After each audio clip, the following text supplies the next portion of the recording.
제189편 부활. 금요일 오후 예수를 장사 지낸 이후 바로 그때 유란시아에 있었던 네바돈의 천사장들의 우두머리가 잠자는 의지 창조체의 부활에 대하여 그의 회의를 소집하였다. 그리고 예수의 부활을 위한 가능한 기법의 숙고에 들어갔다. 미가엘의 창조체들인 소집된 지역 우주의 이 아들들은 그들 자신들의 책임 아래 일을 하였다. 가브리엘이 그들을 소집한 것이 아니었다. 자정 무렵에 그들이 창조체는 창조주의 부활을 촉진하기 위하여 아무것도 할 수 없다는 결론에 도달하였다. 미가엘은 자신의 자유의지로 생명을 버렸기 때문에 자신의 결정에 따라서 다시 그것을 취할 힘도 가졌다. 는 것을 그들에게 가르쳐준 가브리엘의 충고를 그들이 받아들이기로 하였다. 천사장들, 생명 운반자들, 그리고 창조체의 갱생과 무론시아, 창조의 일에 협동하는 그들의 다양한 동료들의 이 회의가 산회된 조금 후에 그 당시 유란시아에 집합된 하늘의 무리들을 직접 지휘하고 있던 예수의 개인성 구현된 조절자는 애타게 기다리는 감시자들에게 이렇게 말하였다. 너희들의 창조주 아버지가 생명으로 돌아오심에 너희들은 아무도 도울 수 있는 어떤 것도 없다. 이 세상의 필사자로서 그는 필사자 죽음을 체험하였다. 우주의 주권자로서 그는 여전히 살아계시다. 너희가 보는 것은 나사렛 예수가 육신의 일생으로부터 모론시아의 일생으로 옮겨가는 필사자 전환이다. 이 예수의 영적 전환은 내가 그의 개인성으로부터 분리되어 너희들의 일시적인 지휘자가 되었을 때 이미 완료되었다. 너희들의 창조주 아버지는 그의 필사 창조체들의 전체 체험, 물질 세계의 탄생으로부터 자연적인 죽음과 모론시아의 부활을 통하여 참된 영적 실제의 지위에 이르기로 선택하였다. 이 체험의 어떤 위상은 너희가 보게 되겠지만 너희가 그것에 관여하지는 못한다. 너희가 평상으로 창조체를 위하여 하는 그러한 것들을 너희는 창조주를 위하여 할 수가 없다. 창조주 아들은 그의 창조된 아들들의 누구와도 유사하게 그 자신을 증여할 수 있는 힘을 자신 속에 갖고 계신다. 그는 눈에 보이는 그의 생명을 버리고 그리고 다시 찾을 수 있는 힘을 그 자신 속에 갖고 계신다. 그리고 그는 낙원 천국 아버지의 직접 지시에 의해서 이러한 힘을 가졌다. 그리고 나는 알고 있으며 그것에 대해서 말한다. 그들은 개인성 구현된 조절자가 이렇게 말하는 것을 들었을 때 그들은 모두 가브리엘로부터 아래로는 가장 신분이 낮은 케루빔 천사들에 이르기까지 간절하게 기대하는 태도를 취하였다. 그들은 무덤 속에 있는 예수의 필사 육신을 보았으며 그들의 사랑하는 주권자의 우주 활동에 대한 증거들을 인지하였으나 그러한 현상을 납득하지 못한 채 일어날 일들을 인내심으로 기다렸다. 1. 모론시아 전환. 일요일 아침 2시 45분에 낙원 천국에 미확인된 7개인성들로 구성된 낙원 천국 육신화 위원회가 그 현장에 도착하였고 즉시 무덤 주위에 배치되었다. 3시 10분 전 물질적과 모론시아에 복합된 활동들의 심한 진동이 요셉의 새 무덤에서 일어나기 시작하였으며 서기 30년 4월 9일인 이 일요일 아침 3시 2분에 나사렛 예수의 부활된 모론시아 형체와 개인성이 그 무덤으로부터 밖으로 나왔다. 매장된 무덤에서 부활한 예수가 나오신 후에도 그가 이 땅에서 약 36년 동안 그 속에서 사시고 지상에서 활동하였던 육신은 금요일 오후에 요셉과 그의 동료들에 의해 영면하도록 높여졌을 때와 똑같이 훼손됨이 없이 세마포에 쌓여 묘실에 아직 누여 있었다. 또한 무덤 입구를 막은 바위도 전혀 손상되지 않은 채로 있었다. 빌라도의 봉인도 여전히 깨지지 않았다. 군인들도 여전히 지키고 있었다. 성전 경비병들은 계속 임무 수행을 하고 있었다. 로마 경비병은 자정 무렵에 교체되었다. 이들 감시자들의 누구도 그들의 감시 대상이 새롭고 더 높은 실제의 형태로 소생하였다는 것, 그리고 그들이 경비를 서고 있는 몸체는 이제 해방되고 부활된 예수의 모론시아, 개인성과 더 이상 아무런 상관이 없는 버려진 바깥 껍질에 불과하게 되었다는 것을 짐작하지 못하였다. 인류는 개인적인 것, 사물은 모든 것에서 모론시아의 뼈대이며 그리고 그 둘은 영속하는 영실체에 반영된 그림자라는 것을 잘 깨닫지 못한다. 너희들이 시간을 영원에 움직이는 모습으로 그리고 공간을 낙원 천국 실체의 순식간에 지나가는 그림자로 간주하기까지 얼마나 오랜 시간이 걸려야 하는가? 우리가 판단하는 바로는 이 우주에 있는 어떤 창조체도 그리고 다른 우주에 있는 어떤 개인성도 나사렛 예수의 모론시아, 부활에 관련해서 그 어떠한 일도 하지 않았다. 금요일에 그는 이 세상의 필사자로서의 생명을 버리셨다. 일요일 아침에 그는 놀라시아에게 있는 사탄이야 세계의 모론시아, 존재로 그것을 다시 취하였다. 예수의 부활에 관하여 우리가 모르는 것이 많이 있다. 그러나 우리가 지적하는 그 시간 무렵에 우리가 진술한 대로 그 사건이 일어났다는 것을 우리는 안다. 또한 예수의 필사자 물질적 유해는 수위에 쌓인 채로 눕혀져 있는 요셉의 새로운 무덤 바로 그곳에서 일어난 이러한 필사자 전환이나 모론시아, 부활과 관련되어 모두에게 알려진 현상을 우리는 역시 기록할 수 있다. 이 모론시아의 깨움에 지역 우주의 어떤 창조체도 관여하지 않았다는 것을 우리는 안다. 우리는 낙원 천국의 7 개인성들이 무덤을 둘러싼 것을 알지만 주의 깨움에 그들이 무슨 일을 하는 것은 보지 못하였다. 무덤 바로 위로 예수가 가브리엘 옆에 나타나자마자 낙원 천국으로부터 온 7 개인성들은 즉시 유버사로 떠나겠다는 그들의 의사를 신호했다. 다음과 같이 기술함으로써 예수의 부활에 대한 개념을 언제까지나 정립해 두기로 하자. 1. 그의 물질적인 혹은 육체적인 몸은 부활된 개인성의 일부분이 아니었다. 예수가 무덤에서 나왔을 때 그의 유체는 묘실 안에 훼손되지 않고 남아 있었다. 그는 무덤 앞에 있는 돌을 움직이지 않고 그리고 빌라도의 봉인을 훼손하지 않고 매장된 무덤에서 나왔다. 2. 그는 영이나 네바돈의 미가엘로서 무덤에서 나오신 것이 아니었다. 유란시아의 필사 육신과 같이 육신화하기 전의 그분이었던 창조주 주권자의 모습으로 나타나시지 않았다. 3. 그는 부활된 모론시아, 상승 존재들로서 사타니아의 이 지역 체계의 첫 번째 맨션 세계의 부활실에서 나오는 모론시아, 개인성들과 거의 똑같이 요셉의 무덤에서 나왔다.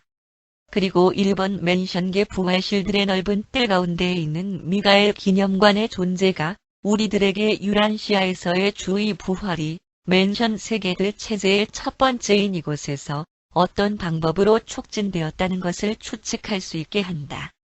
무덤에서 일어나신 예수의 첫 번째 활동은 가브리엘을 맞이하고는 그에게 임마누엘의 지시에 따라 우주의 일들을 집행하는 임무를 계속하도록 지시한 것이었다. 그러고 나서 그는 임마누엘에게 형제로서의 인사를 전하라고 멜기세덱들의 우두머리에게 지시하였다. 그러고 나서 그는 그의 필사자 전환에 대하여 옛적으로 늘 계신 이의 확인이 있었는지를 에덴시아의 지도자에게 질문하였다. 그리고 그들 계층의 창조체로서 그들의 창조주를 환영하고 영접하기 위하여 이곳에 함께 모인 7 맨션 세계들로부터 모여든 모론시아 무리들에게로 돌아서신 후 예수는 필사지 이후 생애의 첫 번째 말씀을 시작하였다. 모론시아 예수가 말씀한 내용은 이렇다. 육신으로의 내 일생을 마쳤으므로 나는 상승하는 나의 창조체들의 일생을 좀 더 자세히 알고 낙원 천국에 계시는 내 아버지의 뜻을 좀 더 계시할 수 있도록 과도기 형태를 가지고 이곳에 잠시 동안 머물고자 한다. 예수는 말씀을 마친 후에 개인성 구현된 조절자에게 신호를 보내셨으며 부활을 지켜보기 위하여 유란시아에 모였던 모든 우주의 지능 존재들은 그들 각자의 우주 임지로 즉시 떠났다. 예수는 이제 그가 유란시아에 잠시 동안 살려고 선택했었던 일생에서의 요청들에 대하여 창조체로서 내보여지게 돼 모론시아 차원의 접촉을 시작하였다. 모론시아 세계로 들어가는 이 처음 의례는 지구시간으로 1시간 이상 소요되었고, 그리고 예루살렘에서 나와서는 그의 부활에 대한 증거라고 여길 만한 것을 발견하려고 빈 무덤 안을 기이하게 여기며 뚫어지게 바라보는 그의 예전 동료들과 교통하려는 그의 욕망 때문에 2번 중단되었다. 이윽고 예수의 필사자 전환. 사람의 아들의 모론시아 부활. 이 완료되었다. 물질과 영 사이의 중간 개인성으로서 주의 잠시 동안의 체험이 시작되었다. 그리고 주는 자신에게 주어진 힘을 통하여 이 모든 것들을 하였으며 어떤 개인성도 그를 돕지 않았다. 그는 이제 모론시아의 예수로서 사시게 되었고 이러한 모론시아 생활을 시작할 때 그의 물질적 유체는 훼손됨이 없이 무덤 안에 눕혀져 있었다. 군인들은 여전히 지키고 있었고 바위에 붙어있는 총독의 봉인은 아직 파괴되지 않았다. 2. 예수의 물질적인 몸.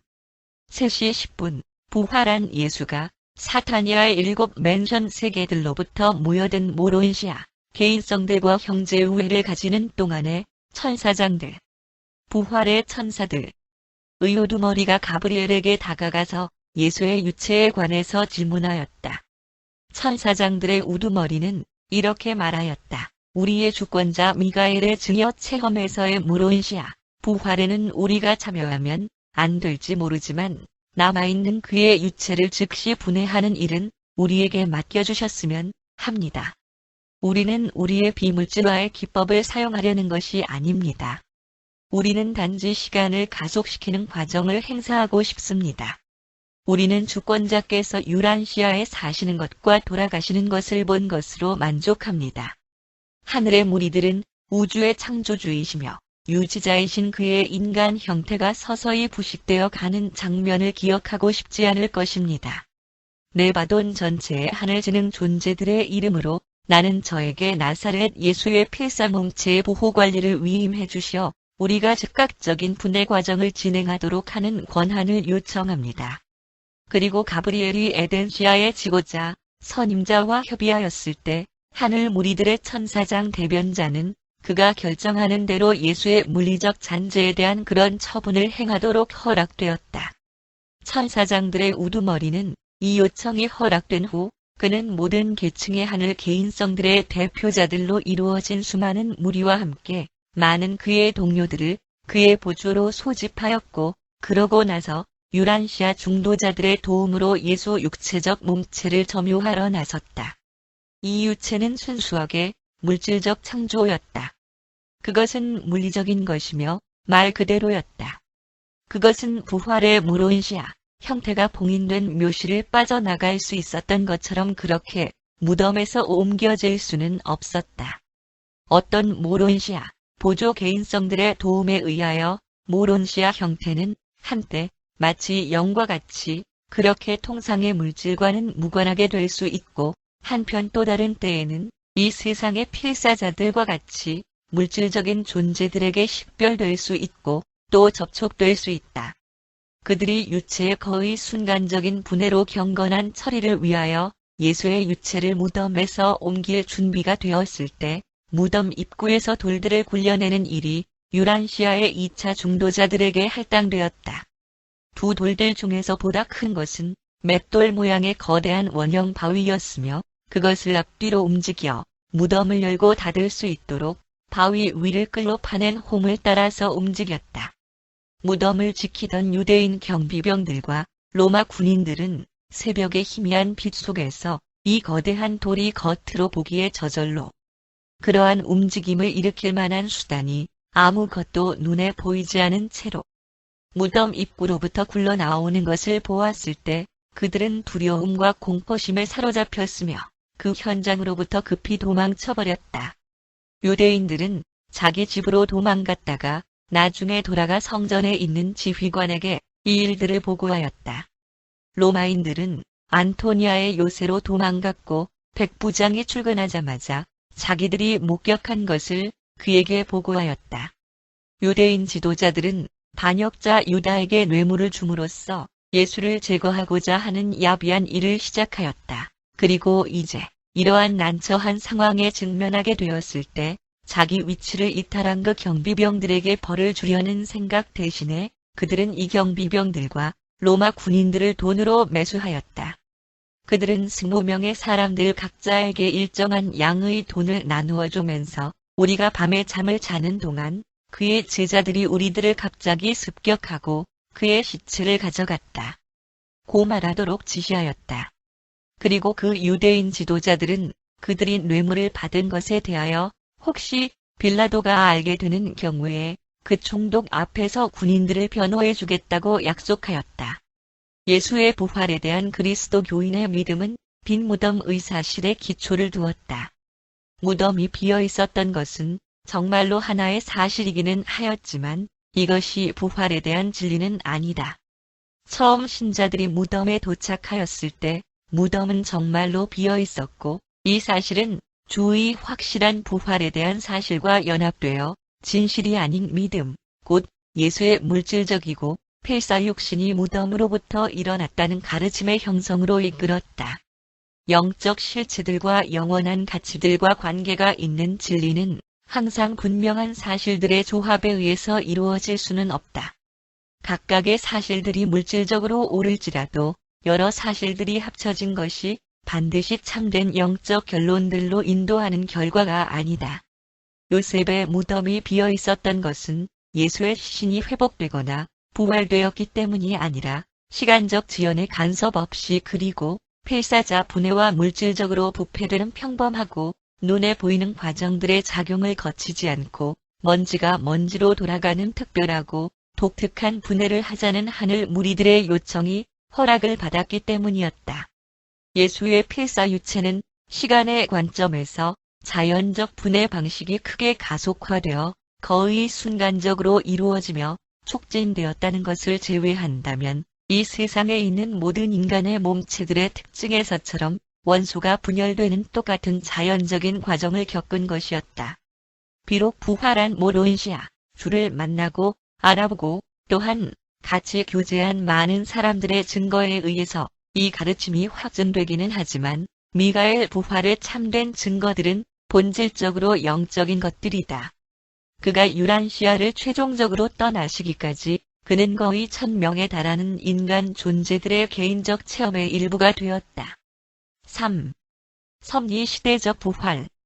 그 일요일 아침 4시 30분이 조금 지났을 때 가브리엘은 천사장들을 그의 옆으로 모이게 하였으며 유란시아에서의 아담 계열 섭리시대 종결의 보편적 부활을 시작할 준비를 완료하였다. 이 엄청난 사건에 관계된 성천사들과 케루빔 천사들의 커다란 무리가 알맞은 형태로 정렬되었을 때 모론시아 미가엘이 가브리엘 앞에 나타나셔서 말씀하였다. 내 아버지께서 당신 속에 생명을 가지고 계시듯이 아들도 그 자신 속에 생명을 가지도록 생명을 주셨다. 비록 내가 아직 우주 지배권 행사를 충분하게 되찾은 것은 아니지만 나 자신이 스스로 부과한 이제 한이 잠을 자고 있는 내 아들들에게 생명을 수여하는 일을 어떤 방법으로도 제한하지 못한다. 행성 부활의 호출을 시작하라. 그때 천사장들의 순환 회로가 유란시아로부터 처음으로 작동되었다. 가브리엘과 천사장 무리들이 행성의 영적 극점의 위치로 이동하였다. 그리고 가브리엘이 신호를 보내자 맨션 세계들 체계의 첫 번째 세계에 미가엘의 명령이니 유란시아 섭리 시대에 죽은 자들은 일어나라. 는 가브리엘의 음성이 전해졌다. 그러자 아담 시대 이후로 잠자는 상태에 들어가 있던 유란시아의 인간 종족들의 모든 생존자들 그리고 아직 심판을 받지 않은 자들이 모론시아 상태가 될 준비를 갖추고 맨션 세계의 부활실에 나타났다. 그리고 눈 깜짝할 사이에 성천사들과 그들의 동료들이 맨션 세계들로 떠날 준비가 되었다. 일반적으로 이 생존하는 필사자들의 단체적인 관리에 한 번 배정된 이 성천사 수호자들은 맨션 세계의 부활실들에서 그들이 깨어나는 순간에 그곳에 나타나게 되어 있었지만 그들은 예수의 모론시아 부활과 관련되어 이곳에 있는 가브리엘 현존의 필요에 의해서 바로 이 세계에 있었다. 개별적인 성천사 수호 천사를 가진 수없이 많은 개별 존재들과 영적 개인성의 진보를 달성하기 위한 필수 조건을 성취한 자들이 아담과 이브 시대 이후의 시대들 동안에도 맨션 세계로 갔음에도 불구하고 그리고 유란시아 아들들의 특별한 그리고 천년마다의 많은 부활들이 있었지만 이번의 경우는 세 번째의 행성 출석 점호 혹은 완벽한 섭리 시대적 부활들이었다. 첫 번째의 경우는 행성의 영주가 도착하였을 때 있었고 두 번째는 아담 시대에 그리고 이번에 세 번째는 모론시아 부활, 나사렛 예수의 필사자 전환을 신호로서 일어났다.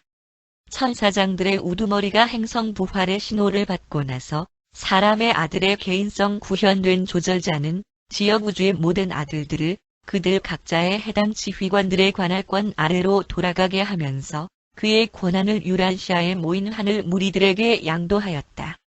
그리고 그가 이 일을 다 마쳤을 때 미가엘의 필사자 전환이 완료되었음을 임마누엘에게 등록하기 위하여 구원자별로 떠났다. 그리고 유란시아에서 근무하라고 요청받지 않은 모든 하늘 무리들은 즉시 그의 뒤를 따라갔다. 그러나 가브리엘은 모론시아, 예수와 함께 유란시아에 남아 있었다. 그리고 이것이 부분적이고 제한적인 인간 시야의 한계들에서 자유로운 그것들이 실제로 일어났던 것을 본 자들의 관점에서 본 예수의 부활 사건들의 설명이다. 4. 빈 무덤 발견.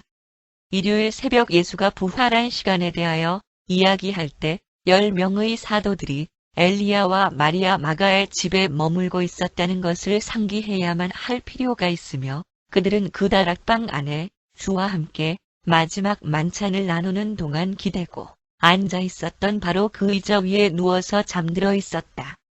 그 일요일 아침에 그들은 도마를 제외한 전원이 함께 모여 있었다. 도마는 그들이 처음으로 다 함께 모였던 토요일 밤 늦은 시간에 잠시 동안 그들과 함께 있었지만 예수께 무슨 일이 일어났는지 고심하고 있는 사도들의 모습을 도저히 감당할 수 없었다.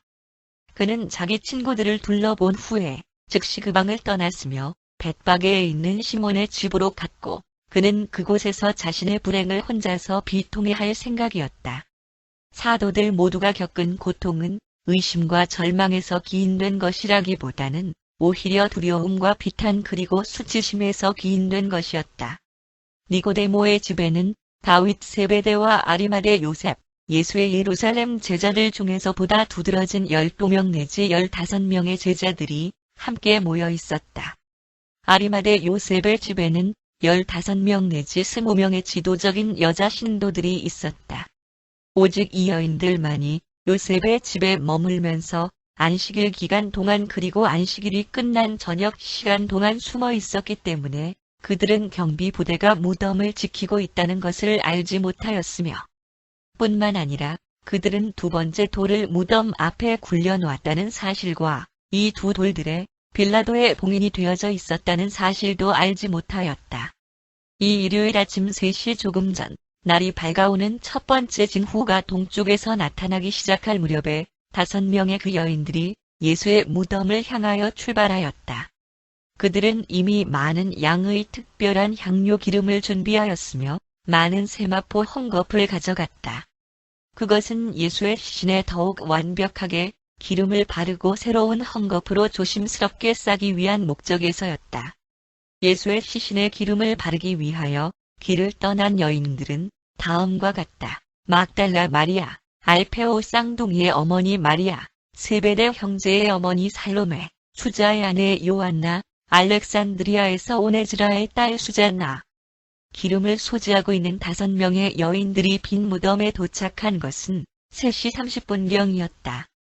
그들은 다마스커스 문을 지나올 때 여러 명의 군인들이 매우 공포에 질린 모습으로 도시로 도망하고 있는 것을 보았고 그들은 이것으로 인하여 잠시 동안 지체하였지만 무슨 일이 더 일어나지 않자 가던 길을 재촉하였다. 그들은 길을 가던 도중에 우리를 도와서 돌을 굴려줄 수 있는 사람이 있을까?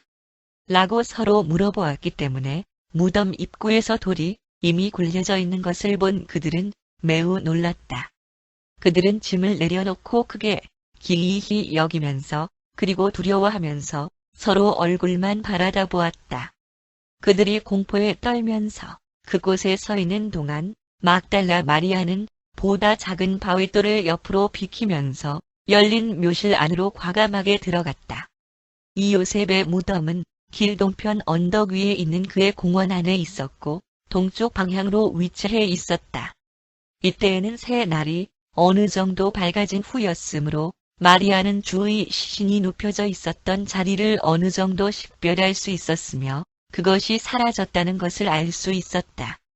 그들이 예수의 시신을 눕혀놓았던 바위의 오목한 곳에서 마리아는 오직 그의 머리가 있던 자리에 접혀진 수건과 하늘 무리들이 그 시신을 치우기 전에 그들이 돌 위에 뉘어놓았던 대로 천에 쌓여 원래대로 눕혀져 있던 천들만 보았다. 덮어 씌웠던 천은 시신이 눕혀져 있던 발끝쪽에 있었다.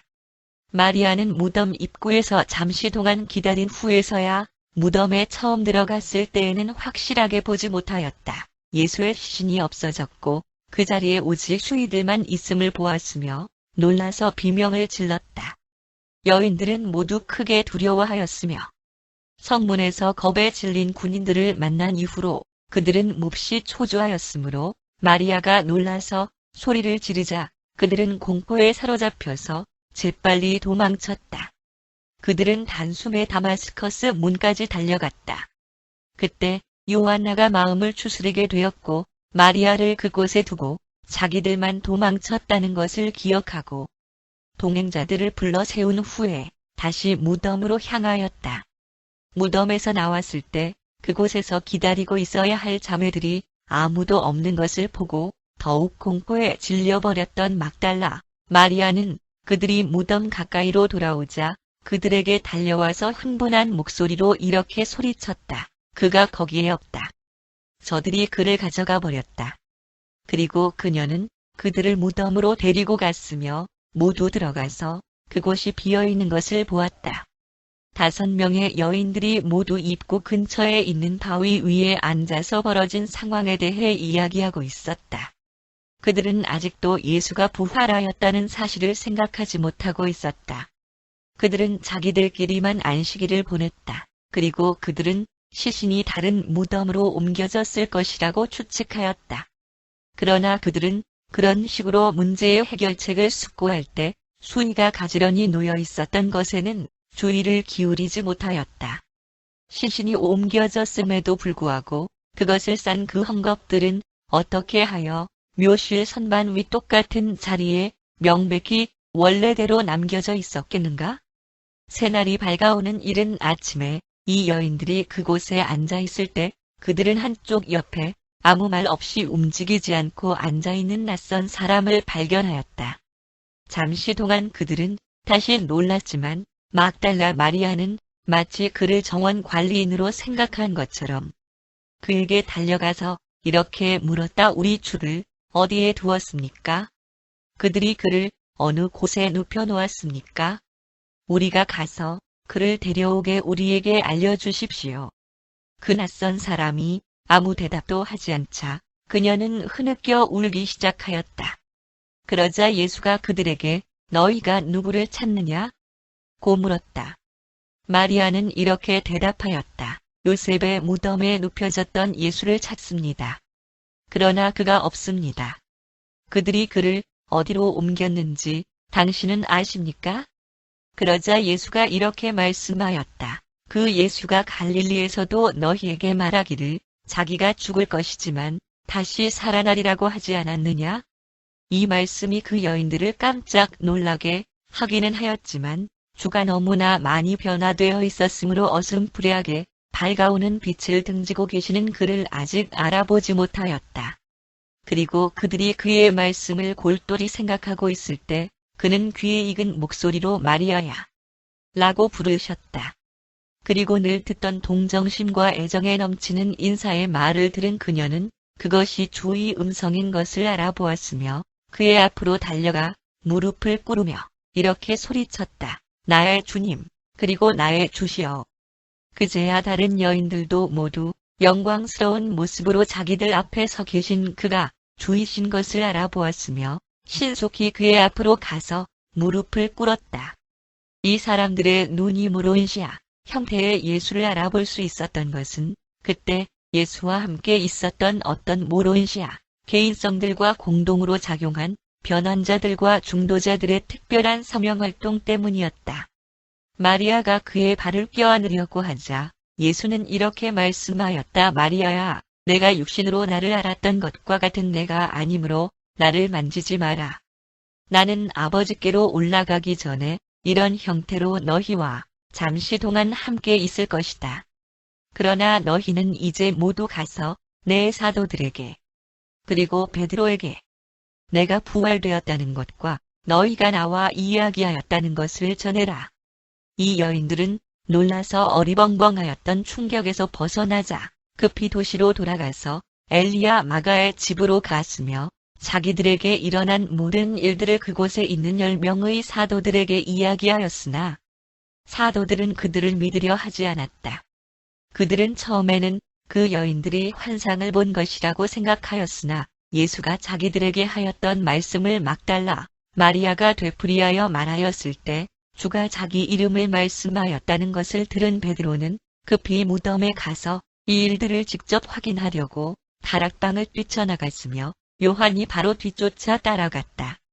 여인들은 예수와 대화한 내용을 다른 사도들에게 반복하여 말했지만 그들은 믿으려 하지 않았으며 베드로와 요한과는 달리 직접 확인하러 가려고 하지도 않았다. 5.